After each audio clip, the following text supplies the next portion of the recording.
Hey everybody, finally, I get to review I get to review everybody's most anticipated movie this year, Avatar Fire and Ash.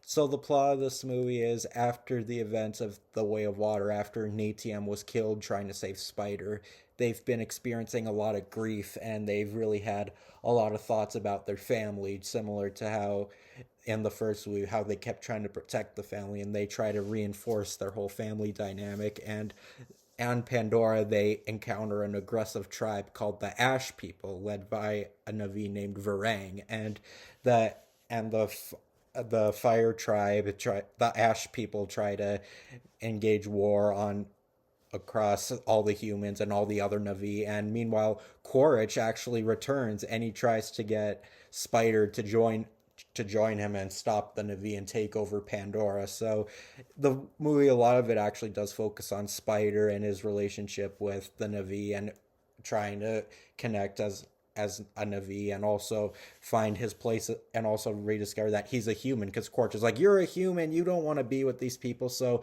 a lot of it focuses on basically, it's like a divorced couple situation. They keep fighting over a child they they also try to see if they can compromise and stop the Ash People from taking over Pandora and engaging a war. This movie did not disappoint. I mean, I can't say any final decision because I'm not gonna make a top 10 immediately because as you all know, I'm always late to top tens. But so far, this is my favorite movie of 2025. I really, really liked this movie. Is it as good as the other Avatar movies? No, I'd say it's a little. I'd say the first two are a little better. I'd say this one, they do kind of repeat some of the same things, but it does it in a way that's still really good and still helps with a lot of the world building. Like, as I said, the whole thing about trying to stick with family, like, that was kind of what The Way of Water did, like I said when I reviewed that. Most of that movie was about the Sullys sticking together and facing their own battles and trying to protect their homeland because it means a lot to their family. This one, it kind of does the same thing, but it's not so much about the invasion of their land. It's more so about using their people for their advantage uh, because Quaritch tries to get Spider to join him and turn against the Na'vi and actually help him rule Pandora. He also, but he has a bit of a weird thing because Spider feels like he doesn't really belong really anywhere because he does fight with his family as always. He kind of feels like he feels very much like an outcast because, well, he is an outcast because, he's part Navi, part human. He's basically a freak, so he really has a tough life. His emotions are all over the place, and I think that's a pretty interesting idea for a character for this franchise because Avatar is a franchise that's all, well, the first two movies anyway, I guess it is a franchise. It's the whole conflict is about adapting. And one thing about adapting that's really hard is just getting used to and not finding out what your place in life is. Because Spider has to deal with being with the Navi, but he doesn't really feel like he is a Navi because people always pressure him, saying it's not his true calling, it's not his true form. But also when Quaritch is holding him captive and saying that I'm your real father, he still doesn't really believe him. So it's pretty overstimulating, especially if you're a kid, to have two different kinds of people fight over you and you don't even know really where you belong because it's not even really your fault. You're just kind of unaware and oblivious to where you are, and it is a neat story to see what something that's focused more on a kid, like more a younger character to have, like the younger audience members can relate to because they kind of feel really bad for. I mean, I'm not a kid, but like I still felt sorry for Spider. Like I didn't really know what to do with like, but you still see kind of a balance of like Quaritch like trying to get him back to his real human life, but the thing is he has a weird thing where he's basically an alien on Pandora. He's given this weird ability he where he can't breathe Pandora's air, so he has to have this home. But they also try this little magic spell, kind of like the if you remember in the Avatar movies, they have the braid things with the things that connect, and they try to give him the ability to breathe air on Pandora. So they try to make him more comfortable in an environment he could survive in. But it's like a really weird, overstimulating arc for Spider-Man. It still focuses on the Sullys, even though it's mostly Spider's story. It's mostly about Sully being a father and a leader and trying to showing that he really has adapted to his new avatar body. His Because first he was just a soldier who was a test subject for getting transported to another world, but then he realized that is his home. He's adapted to his new form, and this avatar life is actually what he could fight for because he actually cares for a world besides the one he was raised on. So yeah, it's a pretty neat story. It doesn't have a lot of new themes. It is kind of the same about like family and adapting and such, but it was an interesting film to see, like to show like the balance of like perspectives on motivation. Like sometimes you could even understand Quaritch. Like you're like maybe all he just wants is a human to be on Earth, and maybe he won't care about Pandora anymore. But of course, there's some other pretty bad Navi out there because of the Fire Tribe, because they're really aggressive and very hostile, and they're kind of like a third threat because they're not even with the Sullys. Like they're not on their side. Like they don't really care about what's best for their family. They just want to fight for Pandora. So it's like a weird thing. It's kind of like Deadpool too, where like I guess the villain kind of depends on where you look at it. Like there's no definitive villain. I mean, I guess you could say Quaritch is, but it's kind of all about how you look at it because everyone's pretty hostile towards each other. Everyone's against turns against each other. So yeah, it's a pretty interesting film to have like an Avatar movie not just be another thing where like, oh, save the environment, oh, our home is good, and they make the humans the bad guys. Sometimes there's the Na'vi that are the bad guys, and sometimes just the humans are the bad guys. It's kind of a weird, complex scenario, and I do like that they did that just for the sake of something that isn't just another environmental message. And I'm not saying that like it's a bad thing. I'm not like people saying, "Oh, the Avatar movie sucks. They're just environmental propaganda." Even though I know nobody hates the Avatar movies really, except for angry MCU fanboys who just hate that it's the highest grossing movie ever and not Endgame. But it's it's a really good movie. I don't think it's as good as the other two, like I said, because yeah, it does repeat some of the same elements and messages of the first movie, and it doesn't do that much new. Like you still see Pandora as always, and you see the whales just like in the second one. So, and other than like the Fire Tribe, like there isn't that much in terms of the world building, but they want you to get used to and really like the environment they're in because it's not so much about exploring the world of Pandora like the other two. It's more about the characters this time. I feel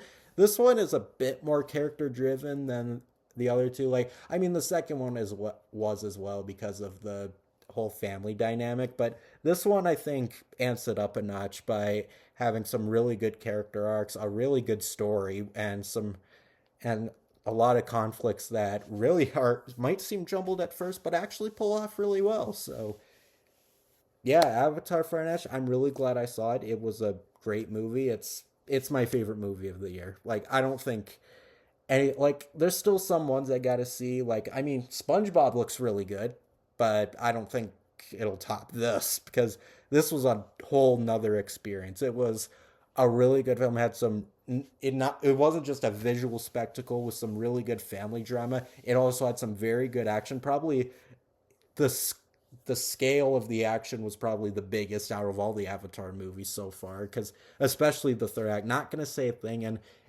while it's not very Pandora esque like you'd think the climax would be. Without saying a thing, it's still really good if you like military type action like that what the first two had, then you're gonna like this one because it does focus on it as the movie goes on. So yeah, Avatar: Fire and Ash, it didn't disappoint. I absolutely loved it. James Cameron, you've done it again. I can't wait for the fourth one.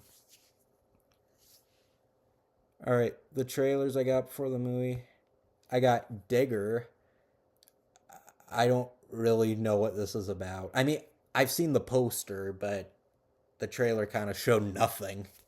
Like it was like a brief little trailer and that said Digger, and I don't know it. Maybe when a full trailer's out, I'll fully decide. I guess we'll see. I got the Super Mario Galaxy movie. Now this I'm excited for. This aside from what was crap, why can't I think of it?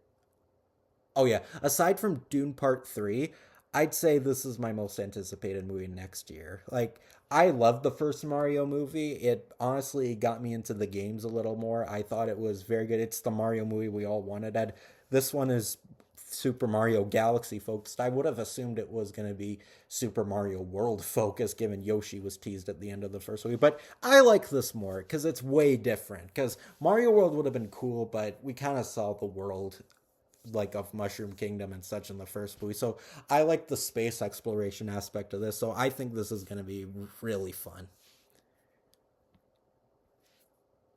I got Moana. Why are they remaking this? The first Moana isn't even a decade old yet. Like, who's nostalgic for Moana? Like, it's still a recent movie. Like, I mean, Lilo and Stitch, I get. Like, Lilo and Stitch is at least old enough to be remade, but Moana? I mean, it is kind of neat that the voices of the original animated characters, well, the two leads anyway, are coming back. The girl who voices Moana is coming back, which she does look the part. I'll give her that. And The Rock is playing his character in this one again. Although, are people gonna complain about like a race thing or saying he's not played by a real? I mean, I know The Rock isn't white, but like, I don't know what people are offended by anymore. But I might just wait for Disney Plus on this one, but maybe I'll see it, maybe I won't, I don't know. I got The Mandalorian and Grogu. I'm curious about this one. I still haven't watched season 3 yet. I know I'm always behind on TV shows, but I think this will be cool. It'll be great seeing Star Wars on the big screen again. So hopefully this will be another fun time. You can never go wrong with Star Wars. So I'm excited for this one. Okay, this one wasn't a trailer necessarily, but it was more of a sneak peek, like a clip. It was for The Odyssey, which is a new Christopher Nolan movie that's based on the poem The Odyssey. And it looks really good.